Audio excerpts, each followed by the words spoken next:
Salve Krap, me chamo Rogério, sou o fundador do clã Ratamuai. Hoje a gente vai conversar um pouquinho sobre defesa pessoal, a nossa compreensão sobre defesa pessoal.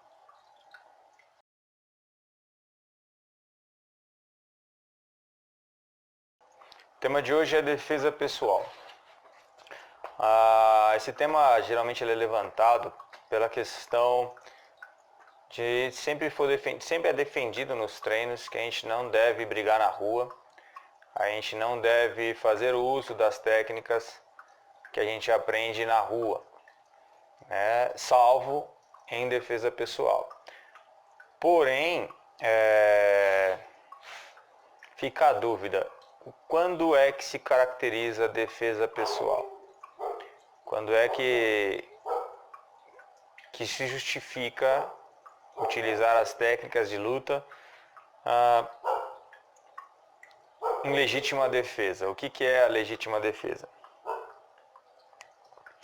Isso é um assunto que para mim é bem interessante. E é preciso a gente compreender um pouco o que é defesa, a ordem natural da defesa. Há um ditado que fala que é melhor prevenir do que remediar. Esse ditado também se enquadra para a defesa pessoal. Tudo o que acontece antes da agressão em si também deve ser considerado, também deve ser colocado em consideração. Será mesmo que você deveria estar naquele lugar? Será que você já não poderia ter chegado à conclusão que estar ali, participar daquilo, não acarretaria naquilo? Toda vez que você se coloca em uma situação de perigo, que você poderia, de forma muito fácil, ter previsto que ele era arriscado, já desenquadra de defesa pessoal. Então, eu costumo dizer que é quase impossível alguém te agredir por te agredir, sem razão alguma. É uma situação muito, muito difícil de acontecer, salvo em um assalto, um roubo, algo do gênero. Mas salvo isso é bem difícil de você declarar legítima defesa, porque você geralmente é responsável pelo aquele acontecimento. Então, e na questão do Muay Thai, ou pelo menos da forma a qual nós praticamos, é algo que ainda deve ser pensado um pouquinho mais. Vamos colocar assim. Eu tenho alguns exemplos. Um exemplo é uma vez uma aluna chegou com vários hematomas pelo corpo, e disse para mim o seguinte: eu estava defendendo uma amiga minha contra outras meninas, Outras meninas estavam agredindo uma amiga minha e eu entrei para separar e acabei batendo nas outras meninas porque eu tinha que defender a minha amiga. Então foi em legítima defesa.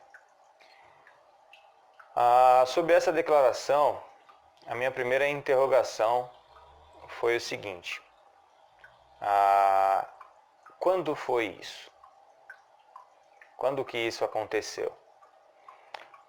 Foi de um sábado para domingo. Tudo bem. Que horas aconteceu isso? Por volta das 2h30, 3 horas da manhã.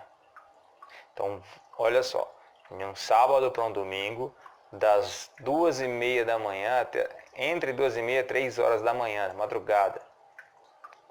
E aí eu perguntei assim, mas aonde que aconteceu isso?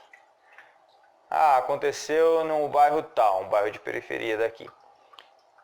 E eu falei, mas vocês estavam fazendo o quê? 2h30 da manhã, de um sábado para um domingo, nesse bairro que tem a fama de ser um bairro violento, ser um bairro mal falado. a gente estava em um baile. Eu falei, olha, desculpa, mas você está expulsa da equipe. Ah, mas como assim? Eu falei, porque isso não é defesa. Isso não é legítima defesa. Será que ao sair de casa, você não parou para pensar que estando às 2:30 da madrugada, em uma periferia, em um baile, em um bairro onde tem uma fama muito grande e um histórico muito grande, de ter muito drogado, muito bêbado, de muita violência, muita briga. Será que você já não poderia ter previsto que lá esse tipo de situação é algo comum? Esse tipo de acontecimento é casual? É normal que aconteça? Mas eu quis ir. Então, quando você optou por ir, você optou pelas consequências do que você poderia encontrar lá. Então, isso não é legítima defesa. Seria muito diferente se você tivesse se encontrado ou combinado com a sua família ou com a família da tua amiga e jantarem, né, participarem de uma pizzaria aí para poder um rodízio de pizza, comer uma pizza, um ambiente extremamente familiar, né,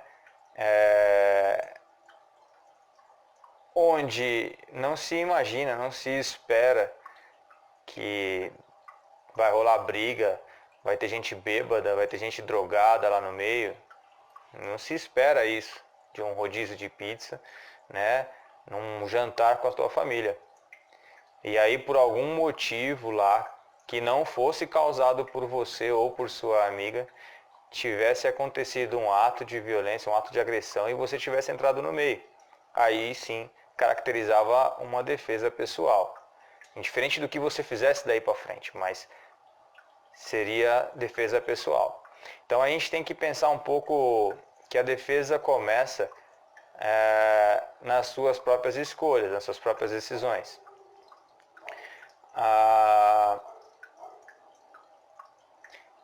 Eu opto em sair de casa para me encontrar com um grupo de colegas usuários de droga que estão bebendo numa esquina, que possuem rincha e brigas, desavença com outros grupos, né? Mas mesmo assim eu escolho fazer esse rolê, eu escolho fazer esse passeio aí, passear e se encontrar com esse pessoal, participar dessa reunião. A partir do momento em que eu escolhi fazer parte desse grupo, naquele momento, eu já estou declarando que eu aceito, eu concordo com tudo que possa vir a acontecer ali. Pode ser que role uma briga, pode ser que role um grupo de policial e venha aí, bata na gente, que prenda a gente. Pode ser que venha outros maloqueiros aí, outros maconheiros aí, meta bala em todo mundo, porque alguém ali deva alguma coisa para alguém. Em todas as situações, em tudo que acontecer, foi escolha minha. Então eu não sou inocente. E se eu não sou inocente, não é legítima defesa. A legítima defesa ocorre quando você é inocente. A partir do momento em que você é inocente e você se defende, é legítima defesa. Mas você não pode ser inocente, declarado inocente das suas próprias escolhas. Então, a visão Ratamoai sobre defesa pessoal, ela inicia aí. Qual foi a tua escolha? O que você primeiro escolheu? E aí sim, partindo do pressuposto que as suas escolhas foram boas e que o que veio a acontecer não poderia ter sido previsto com antecedência, não fazia parte do contexto, a partir daí a gente começa a pensar em defesa pessoal. Então, eu não me lembro de ninguém que tenha declarado para mim que tenha cometido um ato de defesa pessoal e eu não tenha expulsado. Normalmente a gente expulsa da equipe, porque normalmente a coisa começa com escolhas erradas. Vou dar um exemplo pessoal meu que aconteceu há muitos anos atrás. Eu entrei no ônibus, o ônibus estava muito cheio, mas estava muito cheio. E eu fiquei espremido na porta do meio, próximo do cobrador. E por algum motivo, o cobrador devia estar muito estressado. E imagino que na época era bem complicado, ainda era mais complicado ainda do que é hoje o transporte público. E esse cobrador estava muito estressado, muito estressado. E tinha muita gente xingando o motorista, um monte de coisa. Esse cara puxou a cortinazinha dele, né? Que os cobradores tinham uma cortinazinha. Ele puxou a cortinazinha e eu estava espremido naquela escada perto dele ali. E ele começou a me dar cotovelada, assim. Era muito claro, intencional. Ele começou a me bater com o cotovelo, assim. E estava me machucando aquilo. E era nítido o humor do cara. Era nítido que o emocional dele estava muito abalado ali. Ele estava esperando uma deixa para ele poder causar um inferno ali. Tava incomodando, tava doendo, mas eu pensei comigo, se eu falar alguma coisa aqui, isso aqui vai virar briga. Eu não vou conseguir evitar uma briga aqui, cara. Se eu ficar quieto, eu vou continuar me machucando. E inocente, eu não fiz nada para estar aqui. Eu estou voltando para casa do meu trabalho. Não faz sentido. Normalmente, as pessoas optariam em xingar o cobrador. Ou peitá-lo, né? Ô, tá louco? Por que você está me batendo e tudo mais? Mas eu optei por descer do ônibus. Eu pedi para alguém dar sinal e acabei descendo do ônibus, né? E olha que eu fiquei muito tempo tomando cotovelada, que eu vim descer do ônibus perto de casa. Na minha cabeça eu pensei, poxa, o cara tá estressado, tá cheio de problema aí, tá descontando em mim. Se eu levantar a voz para ele aqui, ou se eu tomar alguma atitude aqui, é certo de que isso vai dar briga, que isso vai dar confusão. Então é melhor eu ficar quieto. Não vou me envolver em uma confusão que depois eu não vou conseguir me justificar. Como eu vou explicar que alguém está me batendo à toa, me acertando do nada? É difícil eu explicar isso. É bem complicado para alguém compreender isso. Então eu optei em ficar quieto, desci do ônibus, vida que segue, não me envolvi em confusão. Não foi nada grave. Meu braço, mal cheguei em casa, já não estava doendo mais. Tranquilo. E outras vezes eu peguei o ônibus com esse mesmo cobrador, dei bom dia para ele, dei boa tarde para ele. E vida que segue, eu não tenho essa dor de cabeça, não tive esse problema mais. Era um momento, era uma situação que aquele cara estava passando. A questão ali foi a maturidade da minha parte de escolher. Eu optei por não brigar. Eu optei por não partir para agressão. Insisto, são escolhas. A gente faz escolhas. As nossas escolhas determinam o que vem pela frente.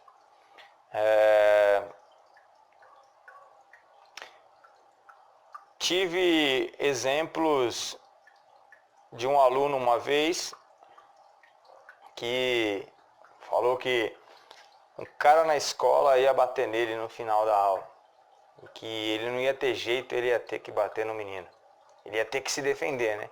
Ele não ia fazer nada, ele iria sair normalmente da escola, voltar direto para casa dele. Mas se o outro menino fosse para cima dele, ele iria bater no moleque, e é justo porque ele não fez nada. Então é defesa pessoal, é legítima defesa.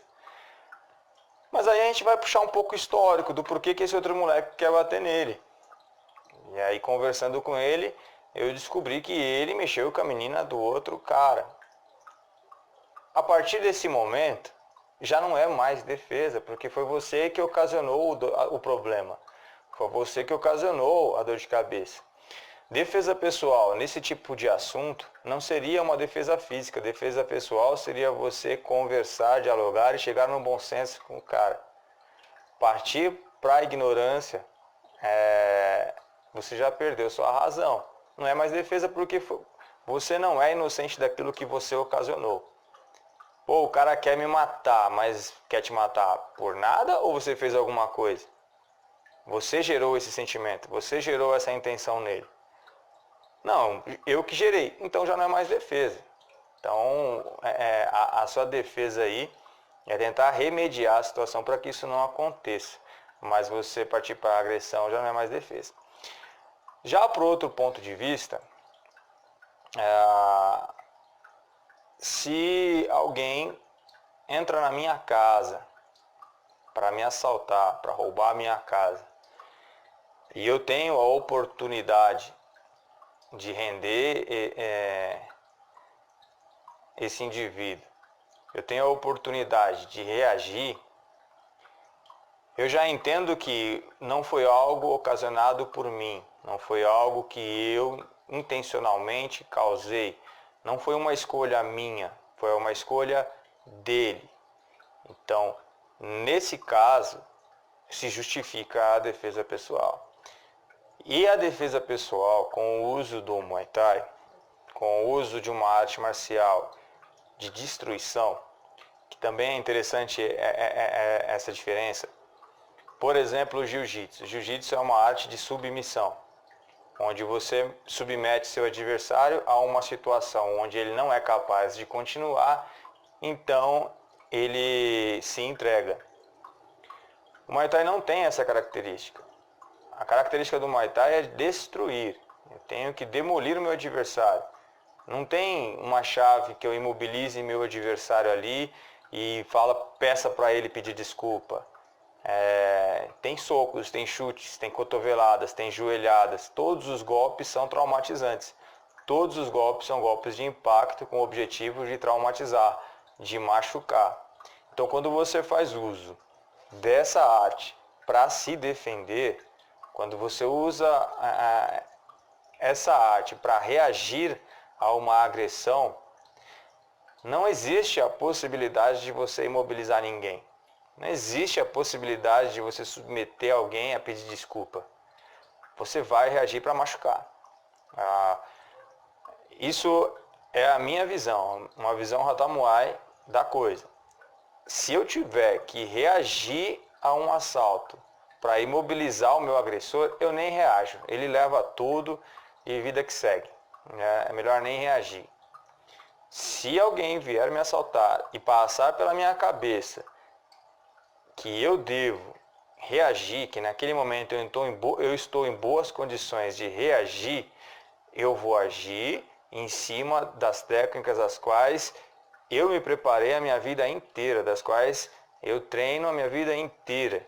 E as técnicas com as quais eu me preparei, as técnicas com as quais eu treinei, são técnicas traumatizantes. Então, o meu oponente não será imobilizado, o meu oponente sofrerá traumas. Então, isso é muito complicado, principalmente quando você é responsável pelas agressões. Então, é mais um motivo para que pense bem se o que você está fazendo naquele momento é uma legítima defesa. Se você não é responsável pelaquela agressão. Porque, pense, eu sou responsável pela agressão e causei uma lesão grave no meu oponente. Você vai responder por isso. Você vai responder a essa altura. Então, nossas técnicas não são técnicas para imobilização. Não são técnicas para rendição, submissão do meu oponente. As técnicas são traumatizantes. Todas são para machucar. Todas são para machucar gravemente. Quebrar osso, quebrar dente, quebrar nariz, quebrar maxilar, quebrar costela. As técnicas de Muay Thai são utilizadas para isso. Toda a evolução da arte trouxe para isso.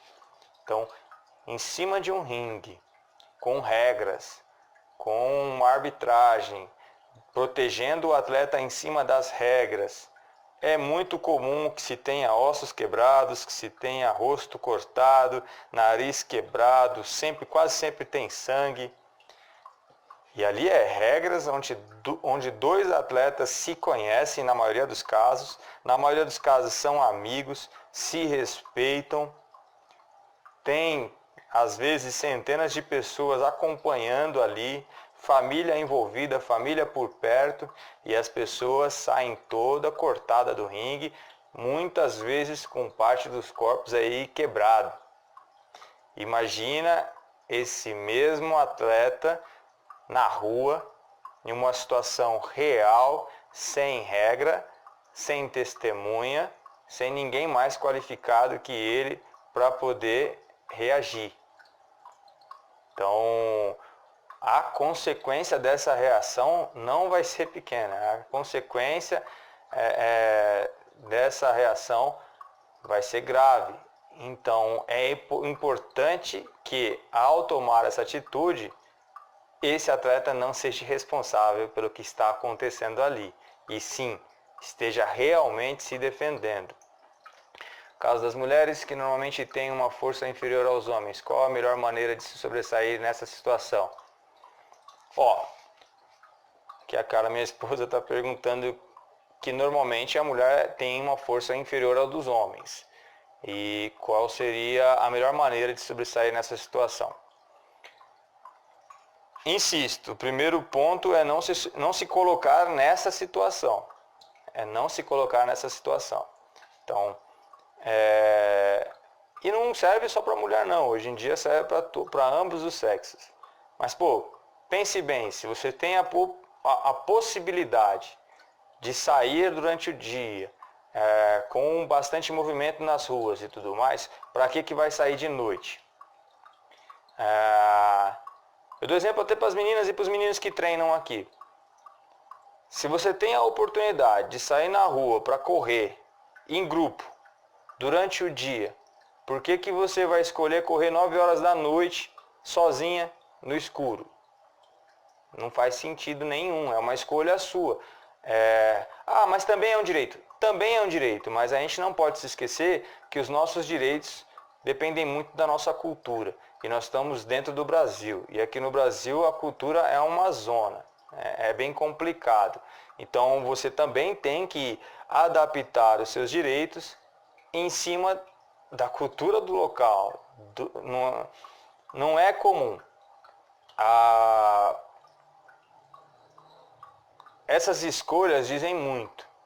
Se você tem a possibilidade de estar em casa antes de escurecer, para que vai ficar enrolando na rua? São situações que podem ser questionadas, são escolhas, você optou por isso. É um direito? É um direito. Porém, é necessário que se compreenda qual é a cultura do lugar, qual é a cultura do local. Quando você está em uma situação que não é ocasionada por você, que você não é responsável por ela, você não escolheu por ela, você não quis pagar para ver, né? Como é comum dizer. E acontece uma situação dessa de agressão para você, antes de reagir, é necessário que você tenha o discernimento ali se você vai ser capaz de se proteger. Porque se você não é capaz de se proteger contra seu agressor e você inicia uma tentativa, você só está irritando ainda mais. Então, provavelmente o que seria só um simples assalto, o que seria alguém levar um celular, pode ocasionar na tua morte. Por quê? Porque você não teve a balança antes, você não mediu antes as consequências. Então,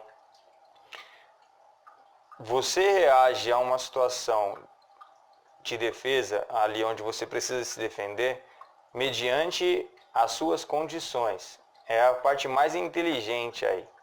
Antes de iniciar um ataque, é necessário você entender se você tem condições reais de se proteger desse agressor. E às vezes a proteção, se proteger, nem é dar soco, nem é dar chute, né? Não é dar golpe nenhum. Às vezes é você chamar a atenção de alguém que está passando, às vezes é você manipular através do diálogo esse agressor até uma situação onde alguém possa te socorrer ali. Às vezes é uma distração que você causa nesse agressor, às vezes é uma negociação que você faz com esse agressor. Então é interessante medir ali a real condição. Vai usar as técnicas? É interessante lembrar que quando nós estamos falando de defesa pessoal, a gente utiliza das técnicas sem a regra. A gente não está pontuando. Então, tudo aquilo que no ringue não é permitido, significa que na rua é mais eficaz. Então, no ringue é uma falta gravíssima eu dar uma joelhada na genital do meu oponente. Significa que se eu tiver que utilizar essa técnica na rua, ela vai ser muito eficiente. No ringue é proibido eu bater na nuca do meu adversário. Significa que, em algumas situações, significa que na rua, em uma situação real, essa é uma técnica excelente, essa é uma técnica muito eficaz. Lembrando também que na rua você ainda tem a opção de fazer uso de objetos. Você pode pegar uma pedra, pode pegar um pedaço de pau, pode pegar uma faca. Existem dezenas de opções que você tem ali. Aproveitar-se do local, ficar em uma posição mais alta. Geralmente os mais baixos levam desvantagem. Você tem mais dificuldade de colocar força batendo de baixo para cima. Então, eu estou em uma rua íngreme, eu fico na parte de cima, eu tento manipular o cenário para que eu fique no ponto mais alto. Mesmo eu sendo mais fraco, eu tenho condições de bater com mais força, tanto mais alto. Tenho mais domínio, mais controle do meu oponente nessa situação. Uma base firme. Sempre estou na minha posição de combate, sempre estou em uma base, com as mãos para o alto, aberta. Em uma situação real, basicamente é isso. Mas o que é mais interessante para mim falar nesse vídeo é sobre a diferença, o que realmente é defesa pessoal. Todos os argumentos que me deram em relação assim, eu me defendi disso, não era defesa. Não era defesa. Defesa pessoal é se você não ocasiona o problema. Então, eu ouvi ontem no jornal dizendo que o Rio de Janeiro decretou que está proibido, nessa onda de coronavírus, o turismo nas favelas do Rio de Janeiro. Turistas, as pessoas vão até o Rio de Janeiro para visitarem a favela. Eles querem ver de perto como que é a vida em uma comunidade, como que é lá a adrenalina, a tensão de conviver no meio do tráfico. Desculpa, mas se qualquer uma dessas pessoas que estão nessa visita forem assaltadas, forem roubadas, elas não têm que defender, elas não têm que se defender. Elas não têm que se defender e se elas se defenderem, elas estão erradas. Elas se colocaram naquela situação. E em situação alguma ali vai se justificar a legítima defesa. Qualquer coisa que aconteça ali, na minha visão, elas não podem alegar legítima defesa. Não podem. Ora, você se colocou lá, você não quer viver a situação real, como que é a adrenalina do dia a dia, então isso faz parte do dia a dia. Ser assaltado faz parte do dia a dia. Fazer o quê? É uma escolha, uma opção. É isso que às vezes acho que as pessoas confundem um pouco e se escoram em cima do argumento de defesa pessoal para agredir as outras pessoas. O cara me xingou, por isso que eu bati. O cara xingou minha mãe, o cara mexeu com a minha família, isso, aquilo, outro. Mas se alguém colocou a mão na sua família, alguém encostou em você, alguém iniciou uma agressão física a você, não? Então não justifica. É mais ou menos assim, ó. Se alguém me xinga, se alguém por algum motivo me xinga, não é que seja o certo, mas eu tenho total direito de xingar um palavrão ainda maior do que esse que me xingou. Não é o ideal. O ideal é que você remedie a situação para que essa pessoa acabe te pedindo desculpas. Se você revidar com um palavrão ainda maior, provavelmente essa pessoa vai mandar outro ainda maior, né? Mas você não está errado se você ofender essa pessoa de uma forma ainda mais pesada. Porém, você está pagando com uma intensidade diferente, mas na mesma moeda. Então, a pessoa me xingou, a moeda que eu tenho para usar com ela também é um xingamento. Não é o melhor caminho. O melhor caminho aí é um diálogo para que essa pessoa me peça desculpa. Insisto, o melhor caminho é que você tenha um diálogo com essa pessoa para essa pessoa vir a te pedir desculpa. Mas você ainda tem uma carta na manga que seria a ofensa. A pessoa me ofendeu, um palavrãozinho pequenininho, mas é um palavrão, então a moeda em questão aqui é o palavrão. Eu posso responder com um palavrão gigante. Estou pagando na mesma moeda. A intensidade aqui é diferente.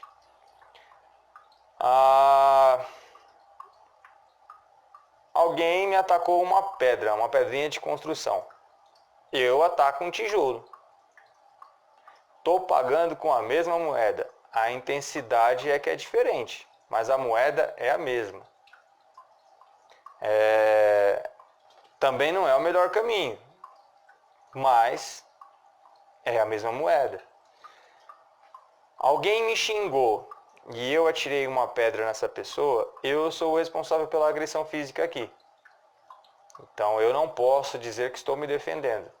Porque para me defender de um xingamento, eu poderia dialogar ou estabelecer um outro xingamento. Aí eu poderia me defender dizendo, olha, eu só me defendi. O rapaz ou a menina me xingou, eu xinguei de volta.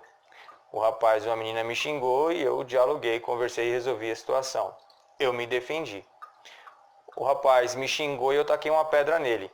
Você trocou moeda. Você causou a agressão.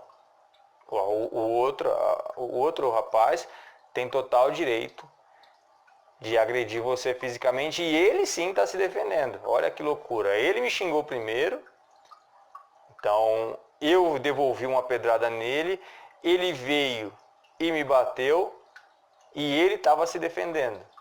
Porque eu que troquei a moeda. Então, isso é que as pessoas têm uma dificuldade enorme de entenderem.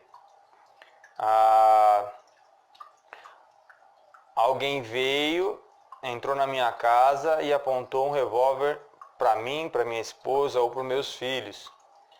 Eu matei esse cara. Não é o melhor caminho. Mas respondi na mesma moeda. Afinal de contas, qual é o objetivo de uma arma? Quando você aponta uma arma para alguém, o objetivo de apontar a arma para alguém é matar, é eliminar. Então, quando eu devolvo com a mesma moeda, eu posso declarar que eu estava me defendendo. O que eu não posso é trocar a ordem das coisas. Eu não posso devolver em moedas diferentes. Eu tenho que defender, eu posso me defender com a mesma moeda. Mas em todas as situações, o diálogo seria o melhor caminho. A manipulação, você entrar na mente do seu oponente e manipular ele. É o melhor caminho, é a melhor opção. Mas basicamente é isso. Então vamos lá. Defesa pessoal se inicia com tuas escolhas. Você escolhe estar ou não no lugar de risco. Você escolhe estar ou não em uma situação de risco. Você escolhe, é uma opção sua, estar ou não ali, fazer ou não aquilo, conviver ou não conviver com aquelas pessoas. É uma escolha. Ok, fiz boas escolhas. Agora eu tenho uma segunda escolha. Qual é essa segunda escolha? Utilizar a mesma moeda ou dialogar. Alguém me ofendeu. Eu escolho em dialogar com essa pessoa, em atacar com a mesma moeda, ou seja, ofender também esta pessoa, ou eu escolho um terceiro caminho que é mudar de moeda, agredir essa pessoa. Então, primeiro, fiz uma boa escolha. Segundo, fui agredido verbalmente e eu escolhi dialogar. Perfeito? Você escolheu um caminho de defesa muito bom. Fui agredido verbalmente. Agredi também, xinguei também. Não é o melhor caminho, mas tudo bem, você está se defendendo na mesma moeda. Fui agredido verbalmente, sentei a mão nessa pessoa. Péssimo, você trocou a moeda. Você já não está mais em uma situação de defesa pessoal. Você se tornou o agressor. A Ju está perguntando, então se ele me der um tapa ou socar, estarei errada. Se você, nesse exemplo que eu dei, se alguém te agrediu verbalmente e você, em vez de dialogar ou agredir verbalmente também, se você iniciar um ataque físico e essa pessoa revidar, você vai estar errado. Não sei se eu consegui explicar bem ou se eu entendi bem o que você perguntou. Mas olha, eu xingo você e você me xinga, não é o melhor caminho, mas tudo bem, faz parte. Eu xingo você e você me empurra, se eu te bater, sou eu que estou me defendendo. Você está errado. É isso? Conseguiu entender?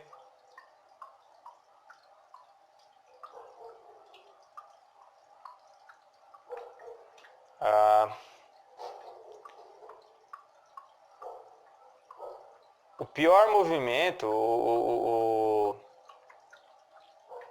movimento ruim tem que partir do meu oponente, não pode partir de mim. Carla, vai ser difícil para mim ler aqui, deixa eu tentar ler. Eu passo muito tarde na Praça de Palheiros, não por opção, mas por trabalho. E ali as pessoas sempre dizem ter assaltos. É uma região perigosa, mas que preciso de passar para chegar na outra academia. Ixi, na outra academia. Cadê? Mas enfim, entrando na visão Ratamuai, em uma situação dessas, mesmo havendo inferioridade, um guerreiro se defenderia nessa situação, né? Porque independente é uma situação de morte. É um risco para a pessoa que está sendo assaltada. Porque às vezes, mesmo que você dê seus pertences, existem casos de agressores que matam mesmo assim. No exemplo que você está dando, sim, você não tem outra opção, você tem que passar por aquele lugar.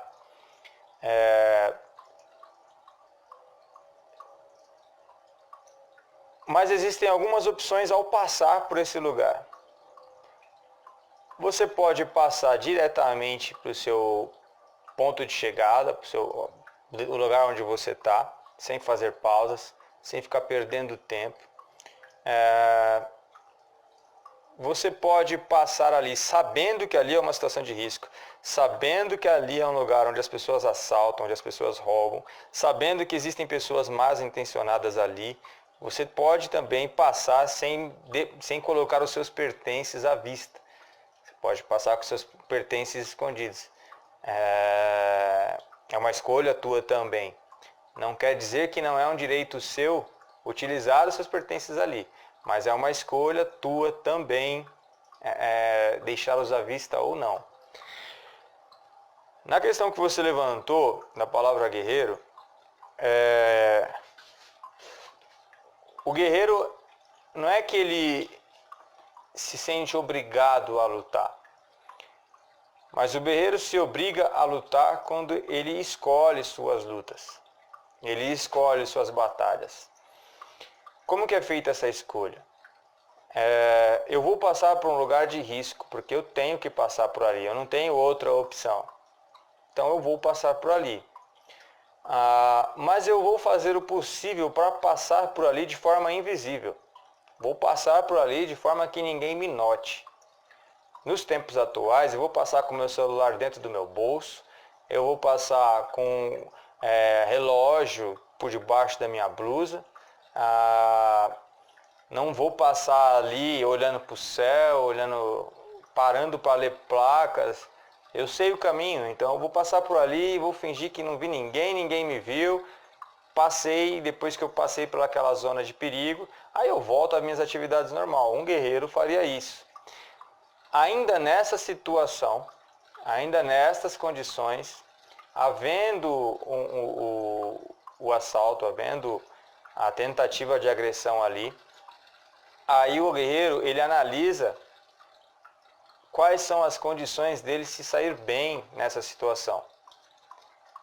Aí ele analisa o campo, o território, posicionamento, tamanho, quantos os agressores são, e aí vai. Nessa situação, é muito pessoal isso, mas nessa situação a reação é brutal. Se vai entrar em uma reação dessa, em um lugar como esse, não tem essa de machucar o seu oponente. Você vai entrar para matar o seu oponente. Por quê? Pela característica do lugar, é um lugar onde nunca vai estar sozinho, nunca vai ter um assaltante sozinho. Todo mundo ali se conhece, todo mundo ali sabe quem é quem. E quando você reagir com o primeiro, vai vir o segundo. E normalmente o primeiro que vem é o mais corajoso. Se você elimina o mais corajoso, normalmente os outros correm, os outros vão embora. Porém, é importante você se lembrar e colocar na cabeça isso. Nunca é só um, sempre são vários. Se você reagir com o primeiro, é interessante que você tenha em mente que haverão outros. Então, acabou com o primeiro, elimine o mais rápido possível e já comece a procurar o próximo alvo, porque vão haver outros alvos. Também acontece bastante em situações de defesa pessoal isso. As pessoas eliminam o primeiro alvo e ficam comemorando por terem eliminado o primeiro alvo. Daí vem o segundo e eliminam ela. Então, deixa eu só desligar um negócio, está fazendo barulho aqui.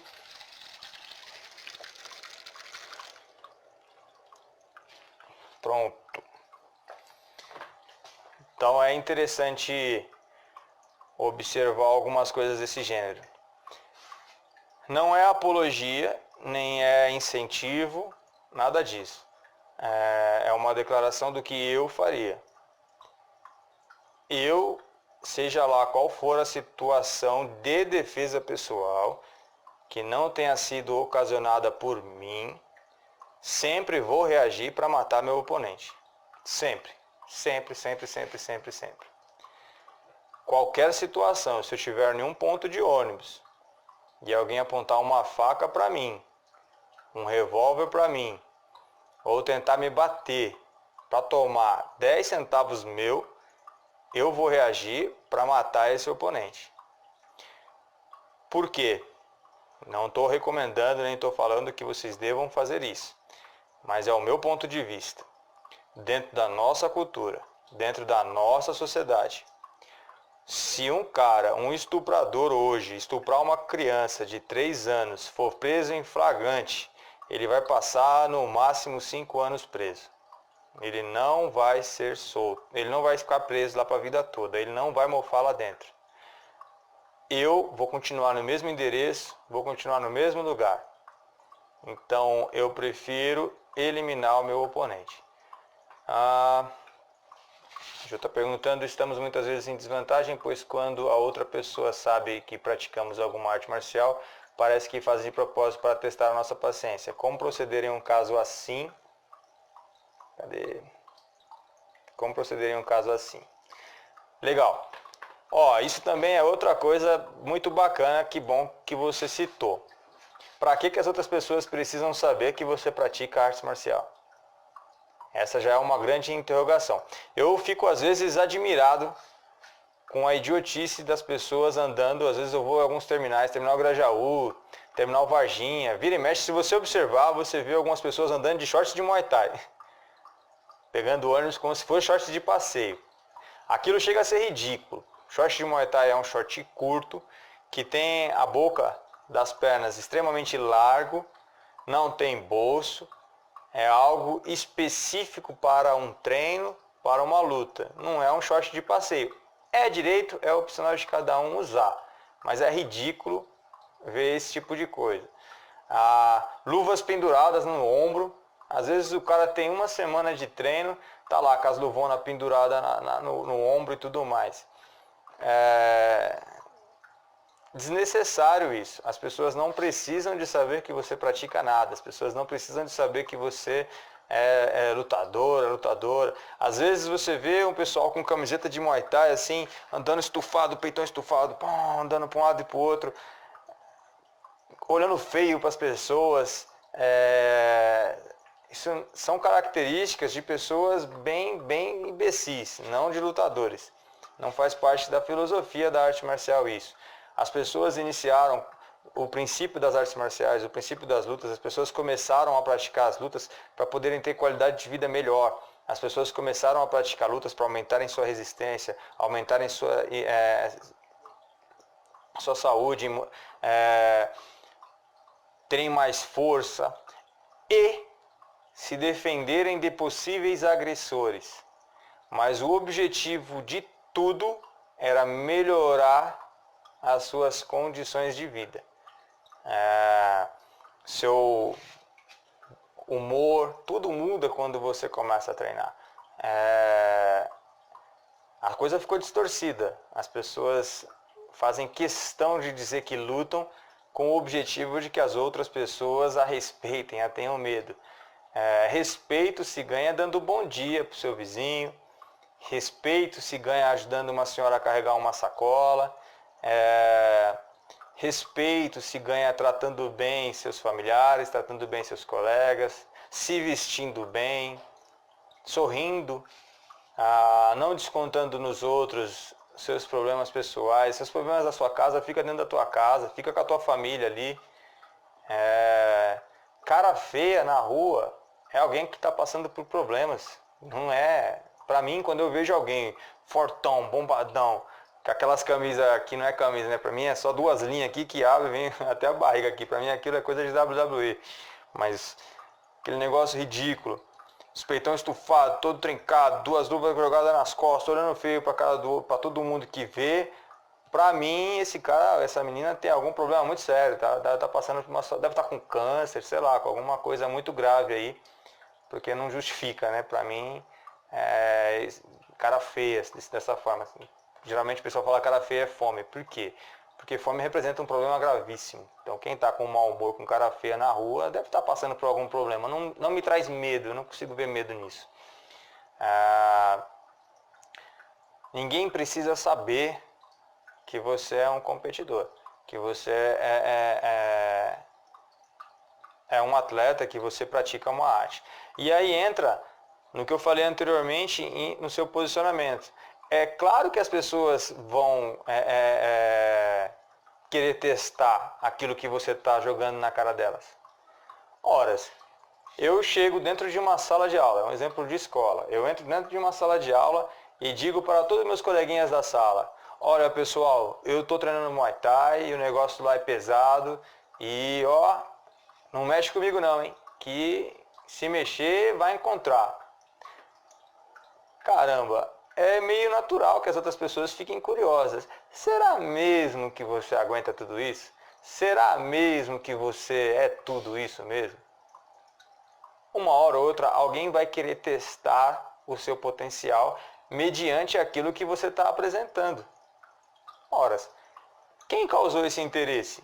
Quem causou essa vontade aí? Foi você, pô. Você causou esse problema, você causou essa vontade. Eu não mexi com ninguém. Eu não mexi com ninguém, eu não queria problema pra mim. O cara que veio me testar. Calma aí, pô. Você tá indo pro trabalho com um short de Muay Thai, uma camisa regata, duas luvas nas costas, olhando feio pra todo mundo. E você não mexeu com ninguém? Você não provocou ninguém? Como assim não? O seu comportamento diário é uma provocação. Então,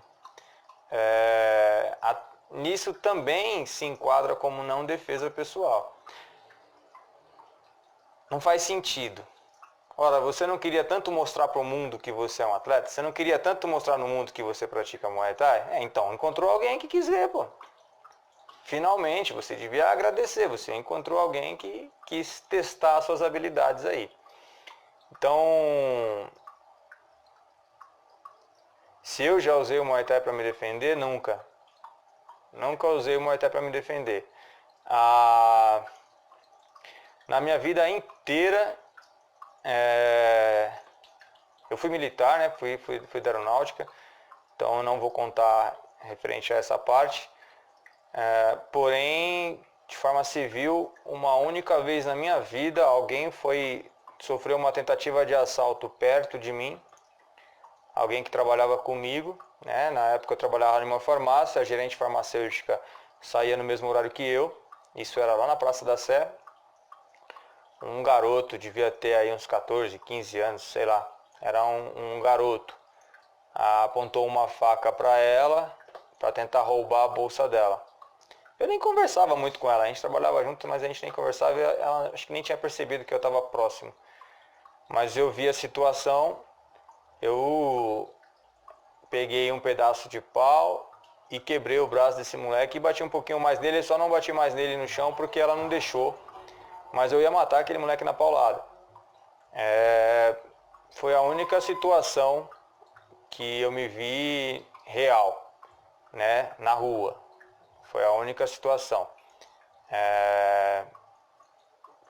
Foi muito rápida, tudo o que aconteceu foi muito rápido. Eu vi o garoto com a faca apontada para ela, eu tava com esse pedaço de pau na mão. Na verdade era uma bengala, quando eu era novo eu era meio doido, então eu andava com uma bengala. E eu lembro que eu interroguei o moleque, eu falei pro moleque, meu, sai fora, você não vai ganhar nada aqui, ela não vai dar a bolsa pra você. E aí ele apontou a faca pra mim, no que ele apontou a faca pra mim eu comecei a bater nele. Eu sei que eu quebrei o braço dele porque eu dei com muita força a pancada e eu senti o estralo do braço dobrou no lugar que não era o cotovelo, então quebrou. E ele caiu e eu comecei a bater. Mas aí ela ficou com dó e me tirou de cima dele. E cada um foi para um canto, foi embora. Mas nunca tive que usar e não pretendo usar nunca. Meu maior desejo é que eu morra sem ter que levantar a mão para ninguém. Não tá longe dos meus pensamentos aí brigar com alguém. Na verdade, está longe dos meus pensamentos até mesmo discutir com alguém na rua. Para mim não faz muito sentido. Eu tenho passado por algumas experiências bem interessantes na arbitragem, que está servindo bastante para mim avaliar a minha maturidade em relação a isso. Porque a arbitragem faz parte, sempre vai ter alguém que não concorda, sempre vai ter alguém que não concorda, que não está de acordo com o resultado. E infelizmente a educação do nosso país é um problema, então as pessoas acabam vindo gritando, xingando. E até hoje eu tenho conseguido me sair bem sem responder na mesma intensidade. Então, o meu objetivo é não discutir, não brigar, não ter esse tipo de conflito com ninguém. Pretendo morrer dessa forma aí, morrer bem zen. E a arbitragem tem me dado uma maturidade bem grande em relação a isso, porque eu vivencio isso. Constantemente tem gente vindo para cima da gente, xingando e ofendendo, e eu tenho conseguido responder na melhor moeda, que é o diálogo, que para mim é o melhor caminho. Eu tenho conseguido fazer a primeira escolha, nem sequer a segunda. Eu poderia também ofender, porque no geral a gente geralmente está com a razão, a gente não errou o resultado, a gente está correto no nosso trabalho, a gente não sai de casa para trabalhar errado. Mas eu poderia responder também com ofensas e até hoje eu consegui fazer bem, consegui trabalhar em cima do diálogo e acredito que vou continuar conseguindo aí. Cada vez acho que eu estou mais preparado para isso. Então, eu não tenho medo de absolutamente nada. Mas se você disser para mim que eu tenho que ir em um baile às 2 horas da manhã, pode ser de qualquer horário aí, não conte comigo, que eu não vou estar lá. Eu não pretendo ir. Vou fazer uma festa de aniversário, mas vai começar às 10 horas da noite. Eu não vou, porque eu sei que eu não vou dormir lá, eu vou ter que voltar para casa, eu não vou voltar de madrugada. Meu trabalho, quando eu saio para arbitrar, às vezes eu sou obrigado a voltar de madrugada, mas eu estou indo para um trabalho, né? É inevitável para mim, eu tenho que trabalhar. Mas se não for necessário, se eu puder evitar, eu evito.